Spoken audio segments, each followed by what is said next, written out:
Anglican Church of Kenya has called for the strengthening of judicial institutions to ensure timely and prompt delivery of justice. Archbishop Reverend Jackson Ole Sapit, who spoke during the Peace Symposium in Kisumu, faulted the institution for being the weak link in the country's pursuit of peace and tranquility as next year's general elections beckons.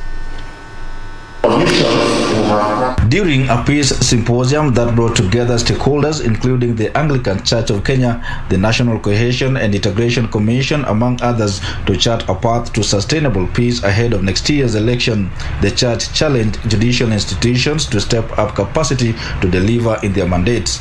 Archbishop Reverend Jackson Ole Sapit said failure by judicial institutions to address historical injustices only threatens peaceful coexistence in the country.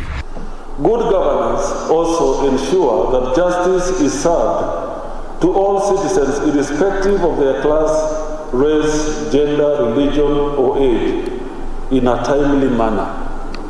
For justice delayed is justice denied. Sapit also called on the government to ensure equitable governance to eliminate the feeling of marginalization among certain communities. We want to see and challenge the national managers of natural resources to ensure that every part of this country is developed and a bigger cake is baked that can be shareable by all of us, because when we share equally, we will not fight over it.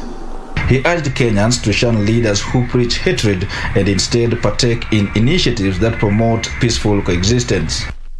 We specifically picked that phrase, constructive engagement, deliberately. Constructive engagement is opposed to lecturing to someone or calling out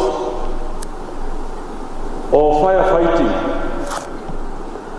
Constructive engagement draws us to dialogue, to reason together, to commune around a table and understand issues, to listen to one another, to discover the depth of our humanity and how we are called to relate together.